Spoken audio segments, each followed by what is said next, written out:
எங்களை அதிகமாக நேசிக்கின்ற எங்கள் அன்பின் பரலோக தந்தையே, உம்மை நாங்கள் நன்றியோடு உம்மை நாங்கள் ஸ்தோத்திரிக்கின்றோம். அப்பா அப்பா பிதாவே என்று அழைக்கத்தக்கதான புத்திர சுவிகாரத்தின் நிமித்தமாக அப்பா ஒரு ஜனமாய் ஒரு குடும்பமாய் சுவாமி உம்முடைய ஆலயத்தில் நாங்கள் உம்மை தொழுது கொள்ளும்படியான பாக்கியத்தை நீர் எங்களுக்கு தந்தமைக்காக உமக்கு நன்றி அப்பா.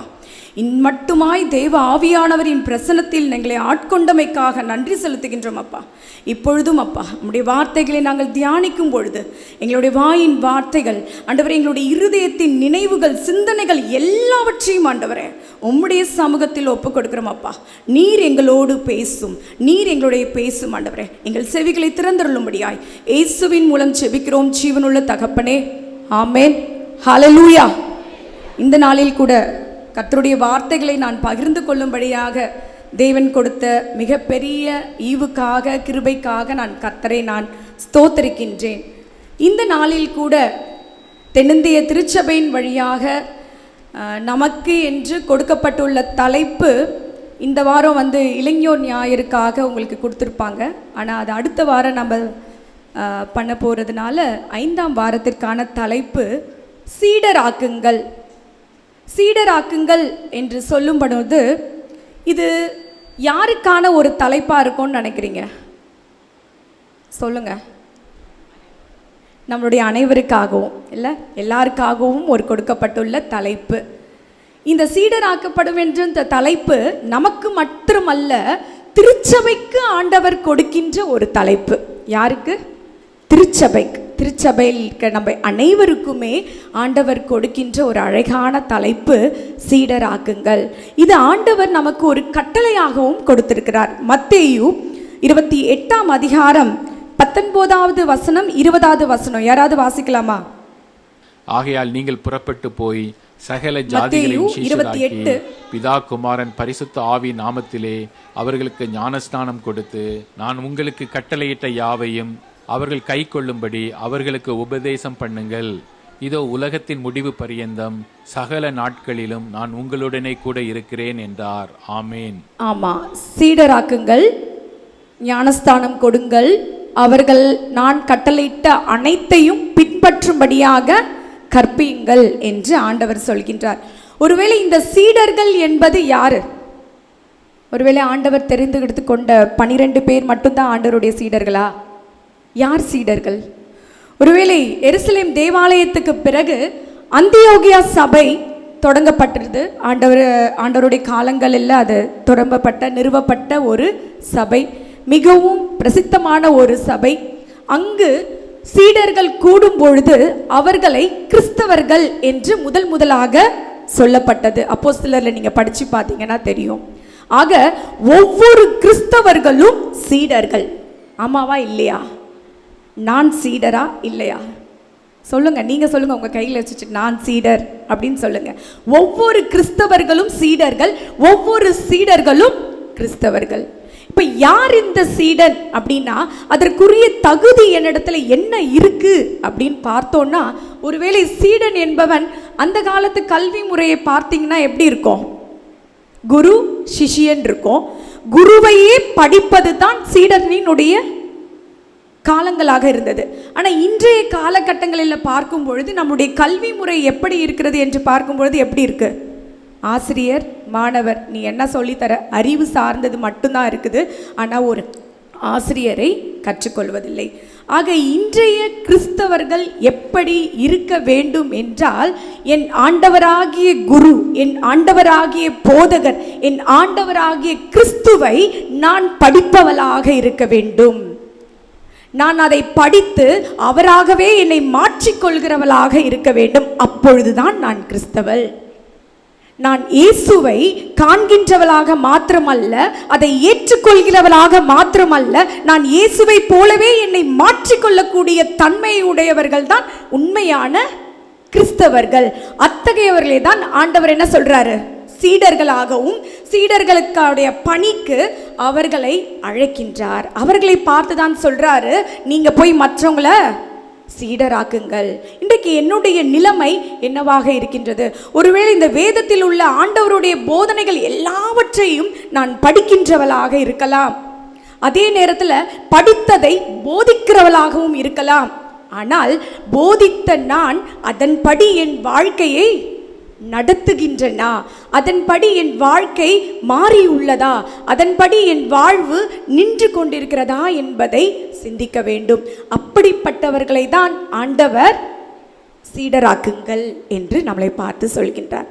என்னுடைய வாழ்வு இப்படி இருக்கும் பொழுதுதான் சீடராக்குங்கள் என்று ஆண்டவர் நமக்கு கட்டளை எடுக்கிறவர்களாக இருக்கிறார். அப்படிப்பட்ட சீடர்களை பற்றி தான் நாம் இன்று சிந்திக்கப்பட போகிறோம். இன்றைக்கு ஒருவேளை நமக்கு கொடுக்கப்பட்டுள்ள திருமறை பாடங்களில் உங்களுடைய சிந்தனைகளை நீங்கள் செலுத்தும்படியாக அன்புடன் கேட்டுக்கொள்கிறேன். 1 அரசர்கள் 19ஆம் அதிகாரம் வசனங்கள் 11 முதல் 21 வசனங்கள் இங்கு நமக்கு அழகாக கொடுக்கப்பட்டுள்ளது. ஒருவேளை இதற்கு நான் எடுத்துக்கொண்ட தலைப்பு ஒரு சீடரின் வாழ்வை குறித்து இங்க கொடுத்திருக்கிறாங்க. அதே சமயம் ஒரு சீடனுடைய அழைப்பை குறித்து இங்கு நமக்கு தெளிவாக கொடுக்கப்பட்டுள்ளது. ஒருவேளை எலியா எலிசா 2 பேருமே ஒரு வல்லமையான யாரு? தீர்க்கர்கள், ஒரு வல்லமையான இறைவாக்கினர்கள். ஒருவேளை எலியா என்றால் யாவே எனது கடவுள், கடவுள் என் பலன் என்று பொருள். எலியாவுடைய இறைவாக்கினர் பற்றி நமக்கு வேதத்தில் நிறைய கருத்துக்கள் நமக்கு சொல்லியிருக்குது. இறைவாக்கினர் என்றால் என்ன? யாராவது சொல்லுங்க, இறைவாக்கினர்னா என்னது? இறைவனுடைய வாய், கடவுளுடைய வாய். கடவுள் என்ன சொல்கிறாரோ அதை எந்த விதமான மாற்று கருத்தும் இல்லாமல் தைரியமாக சொல்கிறவர்கள் தான் யாருங்க? இறைவாக்கினர். அப்படிப்பட்ட மிக தைரியமான ஒரு இறைவாக்கினர் தான் எலியா. நீங்க படிக்க கேட்ட இந்த 19ஆவது அதிகாரத்துக்கு முன்னாடி 18ஆம் அதிகாரத்தில் பார்க்கும் பொழுது இங்கு ஒரு நிகழ்ச்சி நமக்கு எல்லாருக்குமே ஒரு தெரிந்த ஒரு நிகழ்வு தான். என்ன நிகழ்வு அது? ஈசபெல் என்ன பண்ணிடுறாங்க? ஆண்டவருடைய இறைவாக்கினர்கள் எல்லாரையும் அழிக்க வேண்டும், அதுவும் எலியாவை முதற்கொண்டு அனைவரையும் அழித்து விட வேண்டும் என்று சொல்கிறாங்க. ஆனா 18ஆம் அதிகாரம் முதல் வசனம் படிங்க. அநேக நாள் சென்று 3ஆம் வருஷமாகையில் கர்த்தருடைய வார்த்தை எலியாவுக்கு உண்டாகி, நீ போய் ஆகாபுக்கு உன்னை காண்பி, நீ போய் ஆகாபுக்கு உன்னை காண்பி, நீ போய் அங்கு நில் என்று ஆண்டவர் இங்கு கட்டளையிடுகின்றார். ஆண்டவருடைய கட்டளைக்கு இணங்க எலியா என்ன பண்றாருங்க? போறார், தைரியமா போறாரு. ஆனால் அங்கு கடவுளுக்கு அஞ்சி நடக்கின்ற ஒபதியா அவர்கள் என்ன சொல்றாரு? நீங்க ஏன் இப்ப வந்தீங்க? உங்களை என்ன பண்ண போறாங்க? கொலை பண்ண போறாங்க. நான் கண்டிப்பா நீங்க வந்திருக்கீங்கன்ட்டு நான் போய் என்ன பண்ண மாட்டேன், கண்டிப்பா சொல்லவே மாட்டேன். ஒருவேளை வானதூதர் வந்து இந்த நிகழ்வை நடைபெறாதபடிக்கு என் கண்களை மறைத்தால் நன்றாக இருக்கும் என்று சொல்கிறார். ஆனா அவர் சொல்றார் பாருங்க, 15ஆவது வசனம் படிங்க. அதற்கு எலியா, இன்றைக்கு என்னை அவனுக்கு காண்பிப்பேன் என்று சேனைகளின் கர்த்தருக்கு முன்பாக நிற்கிற நான் அவருடைய ஜீவனை கொண்டு சொல்லுகிறேன் என்றான். ஆமா, கட்டளையா சொல்றாரு. நான் பணியும் படைகளின் ஆண்டவர் மீது ஆணைன்னு சொல்றாரு. கடவுள் மீது ஆணையாக நான் சொல்கிறேன், நான் அவனுக்கு முன் சென்று நிற்பேன் என்று சொல்கின்றார். ஆண்டவருடைய சீடனாகிய எலியா கடவுளுக்கு முன்பாக எந்த விதமான சாவுக்கும் பயத்துக்கும் அஞ்சு அங்க போய் நான் நிற்பேன், ஆண்டவருடைய கட்டளையை நான் நிறைவேற்றுவேன். எனக்கு ஜீவனை கொடுத்தவர் ஆண்டவர், என் ஜீவனை காத்து கொள்ள போகிறவரும் ஆண்டவர் என்ற ஒரு தைரியத்தோடு அங்கு போறாரு.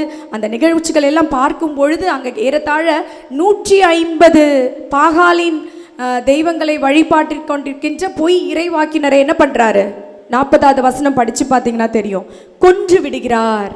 இப்போ எலியா கொன்றுட்டாரு. அவர் போய் நின்னாரு, ஆண்டவருடைய சொல் கேட்டு நின்றாரு, அங்கே போய் உட்கார்ந்தாரு, எல்லாம் பண்ணாரு. அந்த கான்வர்சேஷன் நீங்கள் படித்து பார்த்தீங்கன்னா ரொம்ப தெளிவாக புரியும். 40ஆவது வசனத்தில் எல்லாத்தையும் கொன்றுட்டாரு.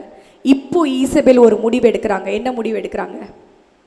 அடுத்த நாளைக்குள்ள இதே நேரத்தில் நான் என்ன பண்ணிடுவேன்னு சொல்றாரு. 2ஆவது வசனம் படிங்க, 19:2.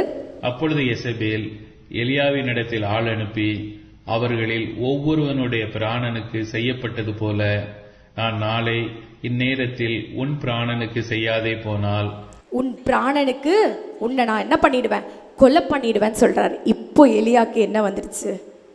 என்ன வந்துடுச்சு? பயம் வந்துடுச்சு. இப்போ இறைவாக்கினர் 150 பேர்களை கொலை செய்தவர், பலவிதமான அற்புதங்களையும் அடையாளங்களையும் செய்தவர், எலியாவை போன்ற ஒரு வல்லமையான இறைவாக்கினர் யாருமே இருக்க முடியாது. அப்படிப்பட்டவர் இங்கு என்ன பண்றாரு? அச்சமுற்று பயந்து ஓடுகின்றார். அச்சமுற்று பயந்து ஓடுகின்றார். இப்போ 4வது வசனம் படிங்க. அவன் வனாந்திரத்தில் ஒரு நாள் பிரயாணம் போய் ஒரு சூரைச் செடியின் கீழ் உட்கார்ந்து தான் சாக வேண்டும் என்று கோரி, போதும் கர்த்தாவே, என் ஆத்துமாவை எடுத்துக்கொள்ளும். தான் சாக வேண்டும், நான் ஏன் வாழணும், எனக்கு இதுக்கு மேல என்னால என்ன பண்ண முடியாது, பயந்து ஓட முடியாது, நான் சாக வேண்டும் என்று அந்த இடத்துல கலங்குகின்றவராக இருக்கின்றார். அப்படிப்பட்ட ஒரு தைரியமான ஒரு இறைவாக்கினர், தைரியமான ஒரு சீடன் இப்போ சூறை செடி கீழே உட்கார்ந்து கொண்டு எனக்கு பயமா இருக்கு, நான் செத்துடணும் அப்படின்னு சொல்றாரு. ஆனால் அந்த நேரத்தில் வான தூதர்களின் மூலமாக 5வது வசனம் 6வது வசனம் நீங்க படிச்சு பார்த்தீங்கன்னா தெரியும், வான தூதர் தட்டி எழுப்பி அந்த இடத்துல என்ன பண்ணுகிறாரு? உணவளிக்கின்றவராக இருக்கிறார். நான் சீடனாய் இருக்கும் பொழுது, நான் கலங்கின நேரங்களில், நான் கைவிடப்பட்ட நிலையில் இருக்கும் பொழுது ஆண்டவர் என்னை தட்டி எழுப்பி உணவளிக்கிறவராக இருக்கின்றார். மீண்டுமாக அவர் படுத்து தூங்குறாரு. மறுபடியுமாக வான தூதன் மூலமாக அவர் போஷிக்கப்படுகிறார். மறுபடியுமாக 7வது வசனத்துல செகண்ட் டைம் வான தூதர் வந்து அவருக்கு போஜனம் கொடுத்து, நீ எழுந்துரு, நீ போக போற தூரம் தூரமாக இருக்கிறது. அவர் யார் என்பதை நினைவுபடுத்துகிறார் தூதன் மூலமாக. நீ ஒரு இறைவாக்கினர், நீ ஒரு கடவுளினுடைய சீடன் என்பதை மறந்து நீ என்ன பண்ற, சாக வேண்டும் என்று அழுது கொண்டிருக்கிறாய் என்று ஆண்டவர் அவரை பார்த்து தட்டி எழுப்பி, நீ போற தூரம் ரொம்ப தூரமா இருக்குப்பான்னு சொல்றார். 8வது வசனம் படிச்சிங்கன்னா, இரவு பகல் 40 நாள் நடந்து போய் ஓரேப் மலையில போய் அடைகிறார். ஓரேப் மலை என்னன்னு சொல்லுவாங்க? ஓரேப் மலைய கடவுளினுடைய மலை. ஏன் கடவுளின் மலைன்னு சொல்றாங்க? ஏன்னா அந்த இடத்துல தான் நமக்கு 10 கட்டளை என்ன பண்ணார் ஆண்டவர் மோசையின் மூலமாக கொடுக்கப்பட்டது. அந்த கட்டளைகள் மூலமாக ஆண்டவர் அடிக்கடி அந்த இடத்துல தரிசனமானது நிமித்தமாக அந்த ஓரேப் மலை கடவுளின் மகளை என்று சொல்லப்படுகின்றது. இப்போ ஆண்டவர் எலியாவை வான தூதர்கள் மூலமா 2 தடவை வந்து சந்திச்சார். இப்போ மறுபடியும் 9வது வசனம் படிங்களேன். அங்கே அவன் ஒரு கெபிக்கில் போய் தங்கினான். இதோ கர்த்தருடைய வார்த்தை அவனுக்கு உண்டாகி, அவர் எலியாவே, எலியா, நீ இங்கே என்ன செய்கிறாய், உனக்கு இன்னும் என்ன வேலை அப்படின்றத ஆண்டவர் என்ன பண்றாரு? நினைவுபடுத்துகின்றார். உனக்கு கொஞ்சம் கூட மூளை இல்லையான்ற மாதிரி கேட்கிறார். நீ என்ன சாகரன்னு சொல்லிட்டு இருக்கிற, நீ இங்க என்ன பண்ணிட்டு இருக்கிற அப்படின்னும் பொழுது அவர் சொல்றார், ஆண்டவரே, நான் எல்லாரும் அழிஞ்சு போயிட்டாங்க, எல்லாருமே இறந்து போயிட்டாங்க, எஞ்சி இருக்கிறது நான் ஒரே ஒரு இறைவாக்கினர் மாத்திரம்தான் அப்படின்னு சொல்லிட்டு அவர் கலங்குகின்றவராக இருக்கின்றார். மறுபடியுமாக ஆண்டவர் என்ன பண்றாரு? எலியாவை பார்த்து என்ன சொல்றார்? மறுபடியும் 2வது முறைன்னு சொல்றார். 2வது முறை மறுபடியும் நீனு இங்க என்ன பண்ணி கொண்டிருக்கிறாய் அப்படின்னும் பொழுது மறுபடியும் எலியா அதை அறிக்கை எடுக்கின்றார். ஒருவேளை தான் யார் என்பதை சற்று நேரத்தில் அவர் என்ன பண்ணிட்டாரு? மறந்துட்டாரு. நான் எவ்வளவு பெரிய ஒரு இறைவாக்கினர், என்னோடு கூட இருக்கிற ஆண்டவர் எவ்வளவு பெரியவர் என்பதை சற்று நேரத்தில் மறந்துட்டாரு. இப்போ ஆண்டவர் என்ன பண்றாரு? 11வது வசனம் 12வது வசனத்துல, இப்ப நான் வெளியே போறேன், என்ன பண்ண போறேன்? நான் உன்னை கடந்து செல்ல போகிறேன், தயவு செய்து நீ என்னப்பா என்னை வந்து வழி அனுப்பு அப்படின்ற மாதிரி தான் அந்த கான்வர்சேஷன். வழி அனுப்பு அப்படின்ற மாதிரி வருது. அப்போ என்னென்னலாம் நடைபெறுகிறது? 11வது வசனம் 12வது வசனம் படிச்சிங்கன்னா தெரியும். தீ முழுது, சுழல் காற்று வீசுகிறது, அப்புறம் பூமி அதிர்ந்தது, அப்புறம் நிலநடுக்கம் ஏற்பட்டது. இதில் எல்லாம் காட்சி அடிக்காமல் கடைசியாக இதெல்லாம் இப்படிலாம் பயம்புத்துனா நம்மளாம் என்ன பண்ணிடுவோம்? பயந்துருவோம் தானே. கண்டிப்பாக நானே சாக போகிறேன்னு இருக்கேன். என்ன ஏசப்பா நிலநடுக்கம் கொடுக்குறீங்க, அதெல்லாம் கொடுக்குறீங்க, ஏன் இப்படி என்னை பயம்புறுத்துறீங்க அப்படின்ற மாதிரி இங்கே இருக்கும் பொழுது ஆண்டவர் அப்பெல்லாம் பேசல, ஒரு மெல்லிய சத்தத்தில் ஒரு தகப்பன் தன் பிள்ளையை தேற்றுகிறது போல ஒரு அன்பு நிறைந்தவராக எலியாவை பார்த்து இப்போ கேட்குறார், என்னப்பா பண்ணுற? படிங்களா அதை. மெல்லிய சத்தம் கேட்டது. எலியா என்ன செய்து கொண்டிருக்கிறாய்? 13வது வசனம் கடைசி பகுதியில் கேட்கிறார் ஆண்டவர். அதை எலியா கேட்டபோது தன் சால்வையினால் தன் முகத்தை மூடிக்கொண்டு வெளியே வந்து கெபியின் வாசலில் நின்றான். அப்பொழுது இதோ எலியாவே, இங்கே உனக்கு என்ன காரியம் என்கிற சத்தம் கேட்கிறார். இங்க திருவிவிலியத்தில் பார்த்தீங்கன்னா, அப்பொழுது எலியா, நீ இங்கே என்ன செய்கிறாய்? என்னப்பா நீ? நான் உன்னை வான தூதர்கள் மூலமாக நான் உன்னை திடப்படுத்தினேன், மீண்டுமாக நான் உங்ககிட்ட நான் சொன்னேன், இப்போ நான் மறுபடியும் வந்து உன்னை கேட்குறேன், நீ இன்னும் என்ன பண்ணிட்டு இருக்க? நான் சாகணும்னு கத்திட்டே இருக்கிறியே, நீ என்ன செஞ்சிட்டு இருக்கிற? உன்னுடைய காரியம் என்ன? இறைவாக்கினராக சீடனாக நீ இப்படி தவித்து கொண்டிருக்க வேண்டிய அவசியமே இல்லையே. உனக்கான பொறுப்பு, உனக்கான வேலை, உனக்கான இறைப்பணி என்ன என்பதை நீ மறந்துவிட்டு இங்கு என்ன பண்ணிட்டு இருக்கிற? புலம்பிக் கொண்டிருக்கிறான். ஒருவேளை இன்றைக்கு நான் கிறிஸ்தவளாக ஆண்டவனுடைய சீடனாக நான் ஏற்றுக்கொண்ட பொழுது பல நிலைகளில் நமக்கு தவிர்க்க முடியாத சூழ்நிலைகளில் இப்படி தான் நம்ம சொல்கிறோம், நான் சர்ச்சுக்கே வரலப்பா, நான் இனி ஃபாஸ்டிங் ப்ரேயருக்கே வரலப்பா, நான் இனி சர்ச்சு பக்கமே வரமாட்டேன், எனக்கு பிடிக்கல, நான் வேற எங்கேயாவது கூட போய்க்கிறேன். இப்படிப்பட்ட நிலைகளில் தான் இன்றைய கிறிஸ்தவர் சீடர்கள் நாம் இன்றைக்கு புலம்பிக் கொண்டிருக்கிறோம். அப்போ தான் ஆண்டவர் என்ன பண்ணுறாரு? நினைவுபடுத்துகின்றார். உன்னுடைய வேலை என்னது? 15, 16வது வசனத்தில் சொல்கிறாரு. என்ன சொல்கிறாரு? நீ ராஜாக்களை அபிஷேகம் பண்ண வேண்டும். என்னென்ன ராஜா? ஆசவேலை சிசிரியாவுக்கு மன்னனாக நீ திருப்பொழிவு செய்ய வேண்டும். சிம்மின் மகன் ஏகுவை நீ என்ன பண்ணணும்? அரசனாக திருப்பொழிவு செய்ய வேண்டும். உனக்கு பின் உன்னுடைய சீடத்துவம், உன்னுடைய இறைப்பணி உன்னோடு முடிந்து போவது அல்ல, உன்னை கடந்து அது என்ன பண்ணணும்? தொடர வேண்டும். இன்றைக்கு என்னுடைய திருப்பணி அது என்னோடைய மாத்திரம் நின்று விடக்கூடாது.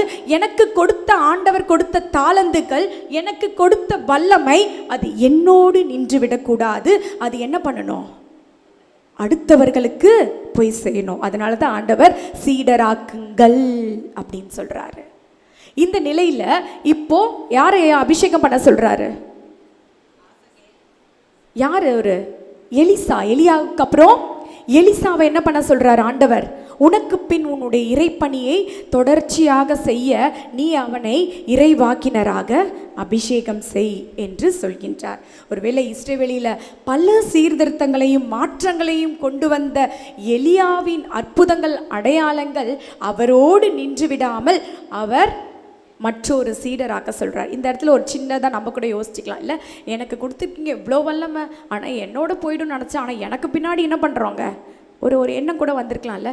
ஆனால் ஆண்டவர் அதை தான் எழுதிர்பார்க்குறார். நீ மட்டும் இல்லை, எல்லாருமே என்னுடைய ஜனந்தான், எல்லாருமே என்னுடைய பிள்ளைகள் தான், எல்லாருமே எனக்குரியவர்கள் தான், எல்லாரையும் நான் தான் என்ன பண்ணேன்?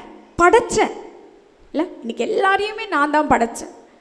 அதை தான் ஆண்டவர் இங்கு சொல்கின்றவராக இருக்கின்றார். தன்னை சீடராக்கி கொள்வதற்கு எலியா எவ்விதமான கேரக்டர்ஸ் வச்சிருந்தாரு, எப்படிப்பட்ட தகுதிகளை அவர் வச்சிருந்தாருன்னு பார்த்தீங்கன்னா, இங்கே எலிசாவை பற்றி சொல்லும் பொழுது அவர் ஒரு நல்ல உழைப்பாளி, அவர் ஒரு நல்ல விவசாயியாக இங்கு நமக்கு சொல்லப்படுகின்றது. 19வது வசனத்தில் பார்த்தீங்கன்னா, ஏர் பூட்டி உழுது கொண்டிருந்தார் என்று அவர் ஒரு விவசாயி.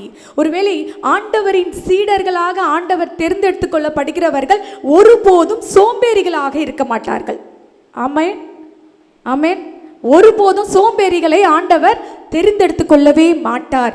உழைக்கின்றவர்களை, உழைப்பாளிகளை ஆண்டவர் இங்கு தெரிந்தெடுத்து கொள்ளுகிறவர்களாக இருக்கிறார். ஒருவேளை 12 ஏர் மாடுகளை கொண்டு அங்கு உழவு செய்கின்றவராக இருக்கிறார். அப்போ அவருக்கு கண்டிப்பா என்ன இருக்கணும்? உடல் வலிமையும் கண்டிப்பா இருக்கணும். அதே மாதிரி 12 ஏர் மாடுகள் சுற்றி வருவதற்குரிய நிலக்கிழாராகவும் அவர் இருந்திருக்க வேண்டும். இல்லை, நில உடைமைக்குரிய ஒரு சொந்தக்காரராகவும் ஒரு மிகப்பெரிய ஒரு வலிமை வாய்ந்தவராக இங்கே எலிசா காணப்படுகின்றார். உடனே எலியா அவரை பார்த்து அவர் சொல்லுகின்றார், அவரை அபிஷேகம் பண்ண அழைக்கும் பொழுது, நான் போய் எங்கள் அம்மா கிட்ட என்ன பண்ணிடுறேன்? சொல்லிட்டு வராரு. வந்துட்டு மறுபடியும் எனக்கு இந்த ஏர் தொழிலோ இந்த விவசாயத்தையோ நான் திரும்பி பார்க்க மாட்டேன். அதனால் அதெல்லாம் என்ன பண்ணிடுறாரு அவர், கொன்று அதை என்ன பண்ணிடுறாரு, அந்த அந்த கட்டைகளை எல்லாம் விறகாக்கி சமைத்து எல்லாருக்கும் என்ன பண்ணிடுறாரு, சாப்பாடு. அந்த பகுதி ஃபுல்லாக படித்து பார்த்தீங்கன்னா உங்களுக்கு தெரியும், உணவளிக்கின்றவராக இருக்கிறார். இப்போ ஆண்டவருடைய பணியை செய்ய எலியா முழுவதுமாக எலிசா என்ன பண்ணிட்டாரு, முழுவதுமாக பணி செய்வதற்காக திரும்பி செல்கின்றார். கிறிஸ்துவுக்குள் அன்பானவர்களே, ஒருவேளை ஆண்டவர் என்னை சீடராக ஏற்றுக்கொள்ளும் பொழுது பல நிலைகளை, இன்றைக்கு இருக்கிற வாலிப பிள்ளைகளை என்னுடைய காலங்களிலிருந்தே நான் பார்க்கின்ற காரியம், எனக்கு வேலை போயிடுச்சு, எங்கள் அம்மா என்னை திட்டுறாங்க, நான் எனக்கு எதுவுமே இல்லை, என்னை வேலை கூட இல்லை, அதனால ஆண்டவருடைய சித்தம் ஒரு வேலை என்னவா இருக்கும், பைபிள் எடுக்கத்தான் இருக்கும். அப்படிப்பட்ட ஊழியக்காரர்கள் நீங்கள் நல்லா யோசித்து ஒரு கணக்கு எடுத்து பாருங்களேன், நிலைச்சு நிற்கவே மாட்டாங்க. அது வல்ல தேவனுடைய அழைப்பு. எனக்கு எதுவுமே இல்லை, எனக்கு வேலை இல்லை, எனக்கு ஒன்றுமே இல்லை, நான் இப்போ என்ன பண்ண போகிறேன், ஊழியம் செய்ய போகிறேன். அது வல்ல அழைப்பு. நீ உழைப்பாளியாக இருக்கும் பொழுது உன்னுடைய வேலையிலிருந்து ஆண்டவர் என்ன பண்ணுவார், உங்களை பிரித்தெடுக்கிறவராக இருக்கிறார். இயேசு கிறிஸ்துவும் அதே தான் பண்ணிட்டு இருந்தார். பேதுரு என்ன பண்ணிட்டு இருந்தார், மீன் பிடிச்சிட்டு இருந்தார் இல்லை, அவர் மீன் பிடிக்கிறவரை பார்த்து தான் இயேசு என்ன பண்ணார், என் கூட வான்னு சொன்னார். அடுத்தது மத்தேயு என்ன பண்ணிட்டு இருந்தாருங்க, ஆயக்காரர், டாக்ஸ் கலெக்டர் இல்லை, வேலையில் இருக்கும் பொழுது தான் ஆண்டவர் அழைக்கின்றவராக இருக்கிறார். இன்றைக்கு நான் சீடனாக எலியாவை போன்று நான் சோர்வடைந்து இருப்பேன், ஆனால் ஆண்டவர் எனக்கு உணவளித்து பலப்படுத்தி என்னோடு கூட இருப்பேன் என்று வாக்களிக்கின்றார். எனக்குரிய தாளந்துகளை என்னுடைய இறைப்பணி தொடர வேண்டும் என்றால், என்னுடைய இடைப்பணி தொடர வேண்டும் என்றால், நான் மற்றவனை சீடராக்கக்கூடிய தகுதியை நான் எனக்குள்ள வளர்த்து கொள்ள வேண்டும் என்று நாம் இந்த நாளில் உறுதி செய்கின்றவர்களாக இருப்போம். அடுத்ததாக நாம் வாசிக்க கேட்டு ரோமர் 16ஆம் அதிகாரம் 3 முதல் 16 வசனங்களை எடுத்துக்கலாம். இங்கே பார்த்தீங்கன்னா இது ரோம் நாட்டில் உள்ள திருச்சபைகள் அனைத்திற்குமே பவுல் எழுதக்கூடிய ஒரு கடிதம். இந்த கடிதத்தில் பார்த்தீங்கன்னா மிகவும் ஆழமான இறையியல் கொண்ட ஒரு பகுதி. எத்தனை பேர் ரோமர் ஃபுல்லாக முடிச்சிட்டிங்க, எத்தனை தடவை படித்து முடிச்சிருப்பீங்க? கண்டிப்பாக இந்த ரோமர் பகுதிகள், அப்போஸ்தலர் பகுதிகள்லாம் நம்ம படித்து முடிச்சிட்டோன்னா நமக்குள்ளவே ஒரு என்ன வந்துடும், வல்லமை தானாகவே வந்துடும். அந்த அளவுக்கு ஒரு ஆழமான இறையியல் கருத்துக்களை கொண்ட ஒரு பகுதி தான் இந்த ரோமர் பகுதி. அதுவும் குறிப்பாக இந்த பகுதியை பவுல் சொல்ல தெர்த்தியு 16ஆம் அதிகாரம் 22வது வசனத்தில் பார்த்தா தெரியும், தெர்த்தியுன்றவர் என்ன பண்ணுறாரு, எழுதி கொண்டிருக்கிறார். இது திருச்சபை குறித்து மொத்தமாக ஒரு சொல்லி இருக்கக்கூடிய ஒரு பகுதி. திருச்சபையில் நாம் எப்படி இருக்கணும், கிறிஸ்து நமக்கிட்ட எதிர்பார்க்கின்ற காரியங்கள் என்ன என்பதை தெளிவாக நமக்கு சொல்லப்பட்ட ஒரு பகுதி தான் ரோமர் பகுதி. இந்த பகுதியில் பவுல் என்ன சொல்கிறாரு அப்படின்னு நம்ம பார்க்கும் பொழுது, எப்படிப்பட்ட சீடர்கள் எல்லாம் திருச்சபையில் உருவாக்கப்பட்டிருந்தனர் அப்படின்றத இங்கு தெளிவாக சொல்லப்பட்டுகின்றது. இன்றைக்கு நம்ம மத்தியில் இருக்கிற பொறுப்பாளர்கள் பலவிதமான போட்டிகள் நிமித்தமாக நம்ம என்ன பண்ணுறோம், போட்டி போட்டு பல பொறுப்புகளில் வரைக்கும். ஆனால் அந்த காலங்களில் ஆண்டவருடைய சீடராக இருந்துப்பது என்பது எளிதான காரியம் அல்ல. திருச்சபைகளில் ஊழியம் செய்வது என்பது எளிதான காரியமே இல்லை. சாவு இந்த பக்கம் இருக்குன்னா இந்த பக்கம் நம்ம என்ன பண்ணணும், ஊழியம் செய்யணும். அப்படிப்பட்ட தருணங்களில் அவரோடு, ஒருவேளை பவுலோடு ஊழியம் செய்தவர்களில் ஆண் பெண் என்ற வித்தியாசங்கள் கிடையாது. எல்லாருமே இணைந்து பவுலோடு ஊழியம் செய்தவர்கள். அப்படி ஊழியம் செய்தவர்களுக்கு நன்றி செலுத்தக்கூடிய ஒரு பகுதி தான் இந்த 16வது வசனத்திலிருந்து பார்க்கும் பொழுது, இங்கே முதல் வசனத்திலிருந்தே நீங்கள் பார்க்கலாம். இந்த பகுதியில் பார்த்தீங்கன்னா அவரும் பலருக்கு உதவி செய்திருக்கிறார். ஒருவேளை திருச்சபையில் இறை மக்களுக்கு எவ்வாறு ஆண்டவர் ஊழியக்காரனாக இருக்க வேண்டும் என்று நினைக்கிறார் என்றால், ஊழியம் கொல்ல அல்ல, ஊழியம் செய்ய அல்ல, கொல்ல அல்லன்னு ஒரு வசனம் இருக்கே, படிங்களா யாராவது ஒருத்தர் சொல்லுங்களேன், மார்க்கில் இருக்கு பாருங்க. ஊழியம் கொல்ல அல்ல, ஊழியம் செய்ய தான் நான் வந்திருக்கேன்.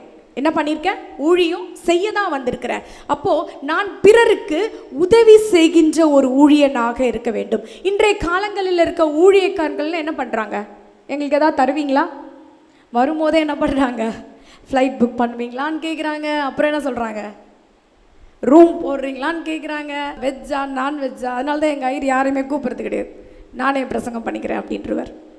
ஆக சில நேரங்களில் இன்றைக்கு ஊழிய காரியங்கள் இப்படிப்பட்டதாக இருக்கின்றது. ஆனால் திருச்சபையில் ஊழியம் செய்தவர்கள் அங்கே வந்து உட்கார்ந்து எதிர்பார்ப்புகளோடு வருகிறவர்கள் அல்ல, மற்றவர்களுக்கு பணி செய்கிறவர்களாக இருக்க வேண்டும். நான் திருச்சபைக்கு வந்தால் எனக்கு ஏதாவது கிடைக்கும் இல்லை, நான் என்ன பண்ணணும், பிறருக்கு உதவி செய்கின்றவர்களாக இருக்க வேண்டும். அடுத்ததாக பார்க்கும் பொழுது ஆக்கில்லா பிரிஸ்கில்லாவை குறித்து இங்கே பவுல் சொல்கிறார். படிங்க 3வது வசனம்.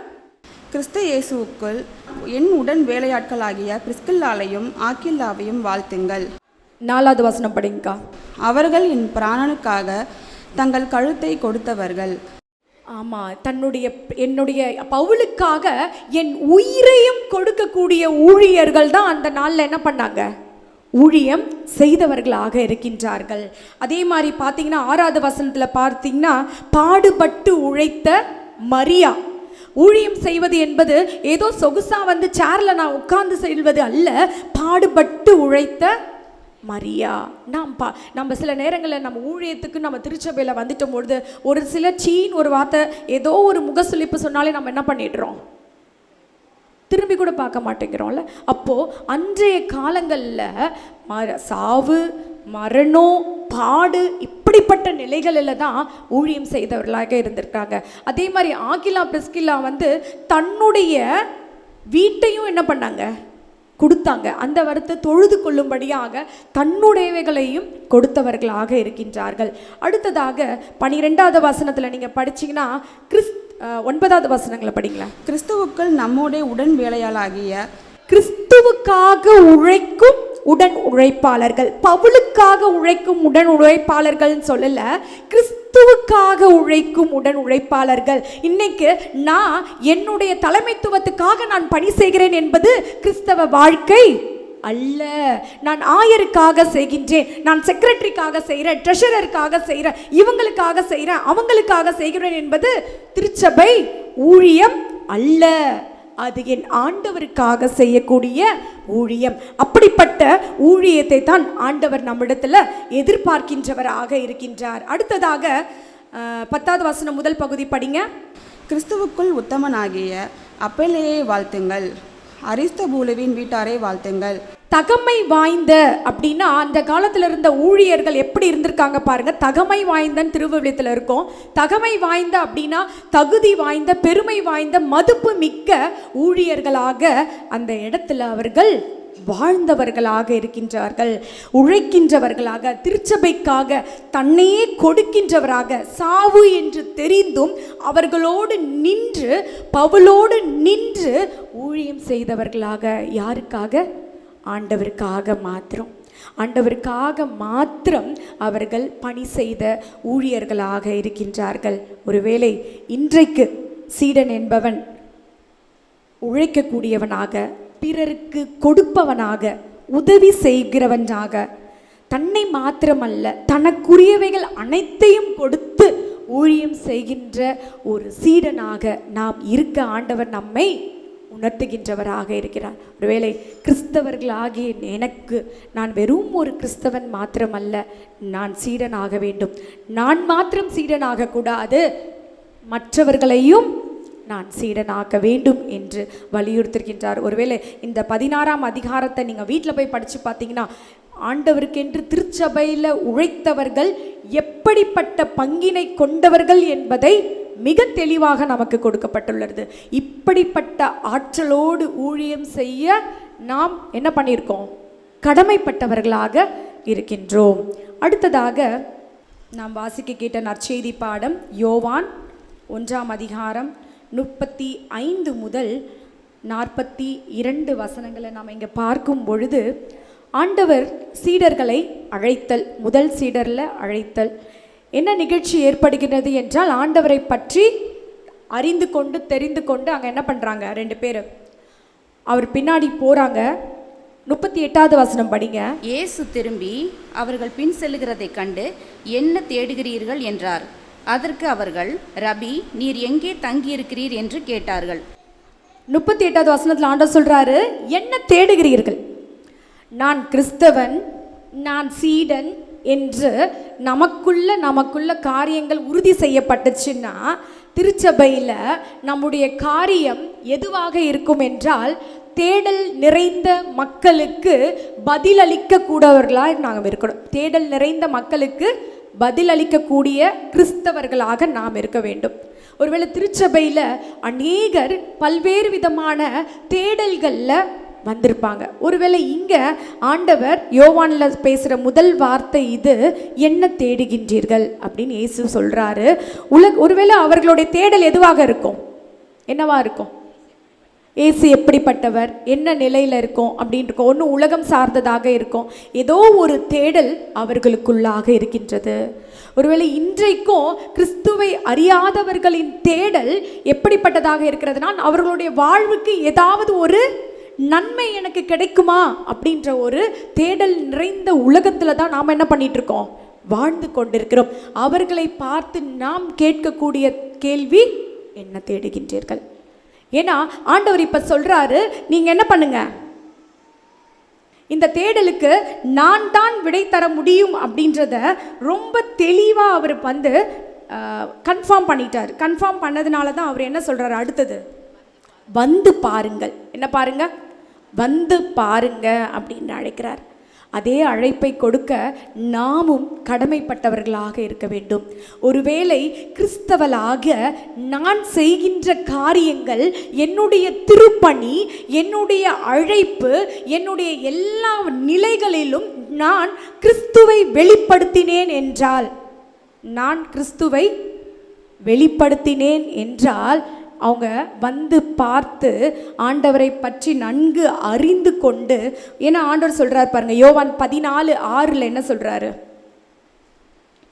நானே வழியும் சத்தியமும் ஜீவனுமா இருக்கிறேன் என்றதுனால தான் ஆண்டவர் என்ன சொல்றாரு, நீங்க என் கூட வந்து பாருங்க அப்படின்னு சொல்றாரு. 10ஆம் அதிகாரம் 10வது வசனத்துல பார்த்தீங்கன்னா ஆண்டவர் வந்து மனிதனுடைய தேடலுக்கு ஒரு நிறைவான, படிங்க 10:10, திருடன் திருடவும் கொல்லவும் அழிக்கவும் வருகிறானே அன்றி வேறொன்றுக்கும் வரான், நானோ அவைகளுக்கு ஜீவன் உண்டாயிருக்கவும் அது பரிபூரணப்படவும் நான் வந்திருக்கிறேன். அப்போ உங்களுக்கு ஒரு நிறைவான ஒரு நிறைவை கொடுக்கிறதுக்கு தான் நான் இருக்கிறேன். அதனால நீங்க என்ன பண்ணுங்க, என்ன வந்து பாருங்கள் என்று அழைக்கின்றவராக இருக்கின்றார். ஒருவேளை அந்த ஒரு குறிப்பிட்ட நேரம் சொல்லப்பட்டிருக்கிறது, ஒரு 10 மணி நேரமோ ஒரு 5 மணி நேரமோ 6 மணி நேரத்தில் அவங்க பல்வேறு சாட்சிகளை கேட்டிருக்கலாம், அவங்களுக்குள்ள ஒரு உரையாடல் இருக்கலாம், இந்த தேடல்கள் இருக்கலாம். அவரை பார்த்து அறிந்து கொண்ட பிறகு 41வது வசனத்தில் என்ன சொல்றாங்க, யாரை கண்டோம், மெசியாவை கண்டோம் என்று அழைக்கிறார்கள். இன்றைக்கு சீடத்துவத்தை செய்து கொண்டிருக்கிற கிறிஸ்தவர்களாகிய சீடர்களாகிய நம்மை புற இனத்தார் பார்த்து, நான் இவர்கள் மூலமாக கிறிஸ்துவை காண்கின்றேன் என்று நம்மளை அடையாளப்படுத்தும் பொழுதுதான் நான் ஒரு வெற்றியான சீடர். ஹல்லேலூயா. ஆமா, தேடல் மத்தியில் வந்திருக்கிறோங்க. ஏங்க அவங்க பின்னாடி தாங்க போனேன், கடைசியில் அவங்களுக்கு நாங்கள் என்ன ஆயிடுச்சு, எல்லாம் முடிஞ்சிடுச்சுன்னு சொல்கிறதல்ல, அவர்களை காணும் பொழுது நான் என் இயேசுவை காண்கின்றேன். ஒருவேளை புதட்டூர் போயிட்டு ஆயர் பணி செய்த தலங்களில் ஒரு தெருவுக்கு பார்த்தீங்கன்னா இயேசுநாதர் தெருன்னு இருக்கும். ஒருவேளை அந்த தெருவில் சர்ச்சு கிடையாது, எதுவுமே கிடையாது, கிறிஸ்தவர்கள் கிடையாது, யாருமே அங்கே கிறிஸ்தவர்கள் கிடையாது. ஏன் இயேசுநாதர் அப்படின்ற பேர் வந்துச்சு அப்படின்னா, அங்கு ஒரு வயதானவர் இருந்தார், ஒரு மனிதர் இருந்தார். அந்த மனிதருடைய செயல்கள், அந்த மனிதர் மற்றவர் மீது கொண்ட அன்பு, அந்த மனிதர் மற்றவர்கள் மீது கொண்ட பரிவு எல்லாம் இயேசுவை காண்கின்றது போல இருந்தது. அதனால் அவர் மரித்த பிறகு அந்த தெருவுக்கு என்ன பேர் வச்சாங்க, இயேசுநாதர் பேரை போல இருக்கு. ஒருவை இன்றைக்கு சீடராக்குங்கள் என்ற அறைக்கூவலை ஆண்டவர் நமக்கு முன் வைத்திருக்கும் போது, நாம் முதலாவது சீடனாய் இருக்க எனக்கு தகுதி இருக்கிறதா என்பதை நான் அறிந்து கொள்வேன். கிறிஸ்துவை ஏற்றுக்கொள்கிறவன் மாத்திரமல்ல, கிறிஸ்துவின் போதனைகளை கற்றுக்கொள்கிறவர்கள் மாத்திரமல்ல, கிறிஸ்துவின் போதனைகளின்படி நடக்கின்றவர்களாக நம்மை நாம் மாற்றிக்கொள்ளும் பொழுது, அன்று சீஷர்கள் ஆண்டவரை பார்த்து மெசியாவை கண்டோம் என்பதை போல நம்மை பார்த்து என்ன சொல்லணும், நான் கிறிஸ்துவை கண்டேன், நான் இயேசுவை கண்டேன் என்று சாட்சி பகருகிறவர்களான வாழ்க்கையை வாழ ஆண்டவர் நம்மை அழைக்கின்றார். 42வது வசனம் படிங்க. யோவான் 1ஆம் அதிகாரம் 42வது வசனம். ஆண்டவர் நமக்கு ஒரு gift கொடுக்குறாருங்க. பின்பு அவனை இயேசுவினிடத்தில் கூட்டிக் கொண்டு வந்தான். இயேசு அவனை பார்த்து, நீ யோனாவின் மகனாகிய சீமோன், நீ கேபா என்னப்படுவாய் என்றார். கேபா என்பதற்கு பேதுரு என்று அர்த்தமாம். ஆமாம், கேபா என்பதற்கு பேதுரு. பேதுரு என்றால் பாறை. இந்த திருச்சபையின் மீது உன் மீது நான் என்ன பண்ணுவேன், இந்த ஆலயத்தை கட்டுவேன் என்று ஆண்டவர் வாக்கு கலிக்கிறார். இன்றைக்கு அப்படிப்பட்ட கிறிஸ்துவ வாழ்க்கையை நான் வாழும் பொழுது ஆண்டவர் என்னை கொண்டு அவருடைய திட்டத்தை நிறைவேற்ற வல்லவராயிருக்கிறார். ஆமென். தலைகளை தாழ்த்தி நாம் ஜெபம் செய்வோம். ஆம் சுவாமி. குருவை தொடரும் சீஷர்களும் குரு போல மாறிடுவார். குருவை தொடரும் சீஷர்களும் குரு போல மாறிடுவார். அவர் நாமம் தரித்தவர் யாவருமே அவர் பாதையில் நடப்போம். அவர் நாமம் தரித்தவர் யாவருமே அவர் பாதையில் நடப்போம். அவர் பாதையில் நடப்போம். ஆம் சுவாமி. கர்த்தர் ஆண்டவரே, நீர் நல்லவராக இருக்கிறீரப்பா. நீர் எங்களுக்கு போதுமானவராக இருக்கிறீரப்பா. நாங்கள் சோர்வடையும் பொழுது எலியாவை போஷித்த ஆண்டவர் எங்களை போஷித்தவராக இருக்கிறாரப்பா. ஆண்டவரே, எங்களுடைய நிலைமை என்ன என்பதை அறியாத நிலையில் அப்பா ஆண்டவரே நீர் எங்களுக்கு நினைவுபடுத்துகின்ற தேவனாக இருக்கிறீர். ஆண்டவரே, திருச்சபையில் என்னுடைய பணி என்ன என்பதை ஆண்டவரே நினைவுபடுத்துகின்ற ஆண்டவராக இருக்கிறதற்காய் உம்மை ஸ்தோத்திரிக்கின்றோம் அப்பா. ஆண்டவரே, ஆண்டவரே, ரோமர் 16ஆம் அதிகாரத்தில் நாங்கள் கண்டது போல எப்படிப்பட்ட சீடர்கள் ஆண்டவரே உமக்காக ஊழியம் செய்தார்கள் ஆண்டவரே. அப்படிப்பட்ட ஆண்டவரே பாடுகள் நிறைந்த ஆண்டவரே உலகத்தில் சுவாமி அப்படிப்பட்ட சீஷர்களாய் நாங்கள் எங்களுடைய வாழ்வை அர்ப்பணிக்க எங்களுக்கு உதவி செய்யும்படியாக ஜெபிக்கிறோம் ஆண்டவரே. ஆண்டவரே, தேடலோடு வருகிறவர்களுக்கு எங்களுடைய வாழ்வை ஆண்டவரே சாட்சி பகர்கிற ஒரு கிறிஸ்தவ வாழ்க்கையை நாங்கள் வாழ எங்களுக்கு உதவி செய்யுங்களப்பா. எங்களை காண்கின்றவர்கள் உண்மை காணத்தக்கதான கிருபையை நீர் பொழிந்தருளும்படியாய் ஜெபிக்கிறோம் அப்பா. ஆண்டவரே, இந்த காரியங்களில் எல்லாம் ஆண்டவரே நாங்கள் தவற விட்டு இருப்போமானால் ஒரு விசை எங்களை அர்ப்பணிக்கின்றோம் அப்பா. நீர் எங்களோடு பேசும் ஆண்டவரே. எங்களுடைய அழைப்பு என்ன என்பதை நாங்கள் உணர்ந்த கிறிஸ்தவர்களாய் எங்களை நாங்கள் மாற்றிக்கொள்ள கிருபை தருவீராக. இயேசுவின் மூலம் ஜெபிக்கிறோம் ஜீவனுள்ள தகப்பனே, ஆமென்.